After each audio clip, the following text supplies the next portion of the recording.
أعوذ بالله من الشيطان الرجيم.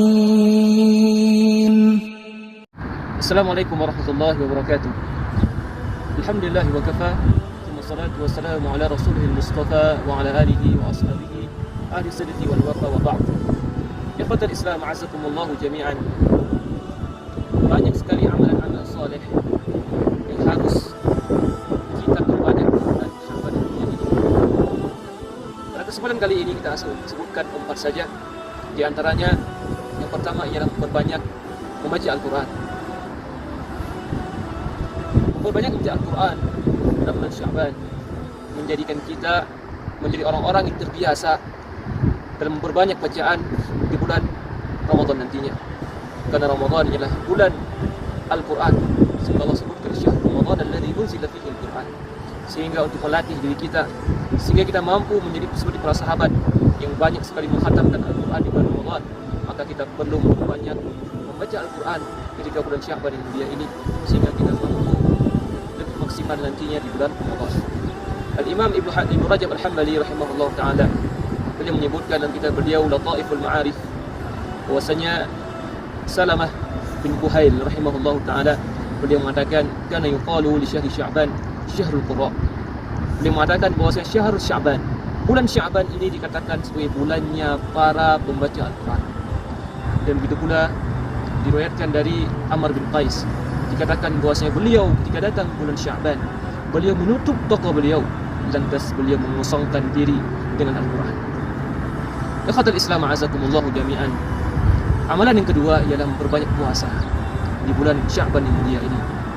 Dari ibunda kita Aisyah radhiyallahu taala anha, dalam hadis riwayat Imam Bukhari rahimahullah taala, dia mengatakan kana Rasulullah sallallahu alaihi wasallam yasum hatta naqula la yuftir wa yuftiru hatta naqula la yasum. Sesungguhnya Rasulullah sallallahu alaihi wasallam itu berpuasa sampai kami mengatakan beliau tidak pernah berbuka. Ya, dan beliau terkadang tidak berpuasa sampai kita mengatakan beliau itu tidak pernah berpuasa di bulan-bulan tertentu. Wa ma ra'aitu istakmala siyama syahrin illa Ramadan. Dan Rasulullah sallallahu alaihi wasallam tidak pernah puasa 1 bulan penuh melainkan pada bulan Ramadan. Wa ma ra'aituhu aktsara siyaman minhu fi Sya'ban. Dan aku tidak pernah melihat beliau puasa lebih banyak dibandingkan bulan-bulan yang lain selain Ramadan, kecuali pada bulan Sya'ban ini.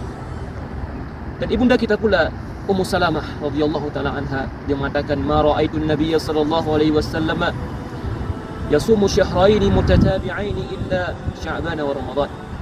Dalam hadis riwayat Imam Ashabus Sunan kecuali Ibnu Majah, beliau mengatakan sesungguhnya aku tidak pernah melihat Rasulullah sallallahu alaihi wasallam berpuasa 2 bulan berturut-turut melainkan pada bulan Sya'ban dan Ramadan. Ini menunjukkan bahwasanya Rasulullah sallallahu alaihi wasallam sangat banyak berpuasa di bulan Sya'ban ini. Sehingga para ulama menyebutkan di antara faedah banyaknya berpuasa kita di bulan Sya'ban ini ada 2. Yang pertama, untuk menutupi kekurangan puasa wajib kita pada bulan Ramadan. Layaknya salat fardu yang mana Allah iringi dengan salat sunnah rawatib qabliyah dan ba'diyah.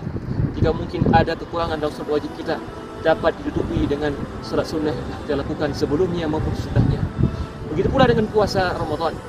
Allah perintahkan kita untuk berpuasa di bulan Sya'ban sebelumnya dan berpuasa 6 hari setelahnya di bulan Syawal.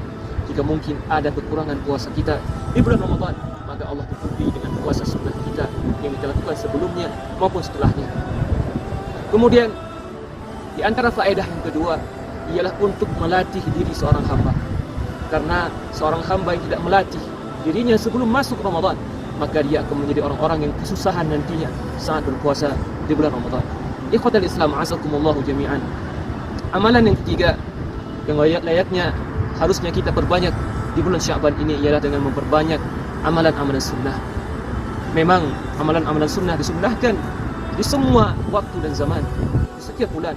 Namun layaknya kita memperbanyak amalan-amalan sunnah kita di bulan Sya'ban ini, sehingga kita ketika masuk ke bulan Ramadan kita telah terbiasa dengan amalan-amalan sunnah yang banyak. Ikhwatal Islam, azakumullah jami'an. Kemudian amalan yang keempat ialah menjauhi perbuatan syirik dan permusuhan. Rasulullah sallallahu alaihi wasallam bersabda dalam hadis riwayat Imam Muslim, dia mengatakan innallaha la yattali'u fi lailatin nisfi min Sya'ban fayaghfiru li jami'i khalqihi illa li musyrikin aw musyahid.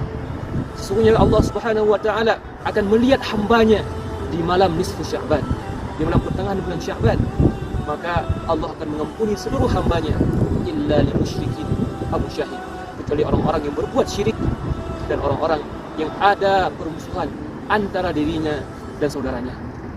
Dalam hadis yang lain Rasulullah mentakkidkan bahwasanya orang-orang yang memiliki permusuhan dengan saudara tidak akan Allah ampuni dosanya. Ya, beliau mengatakan tuftahu abwabul jannati yaumal itsnaini wa yaumal khamis. Allah membuka pintu surga di hari Senin dan hari Kamis. Ya.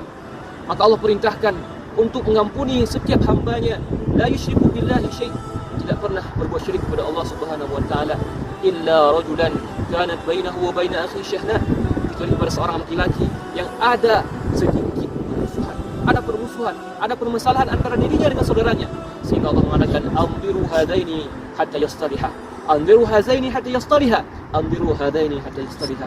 Tunggulah dua orang ini sampai mereka berbaikan, tunggulah keduanya sampai berbaikan, jika tidak maka mereka tidak akan pernah diampuni.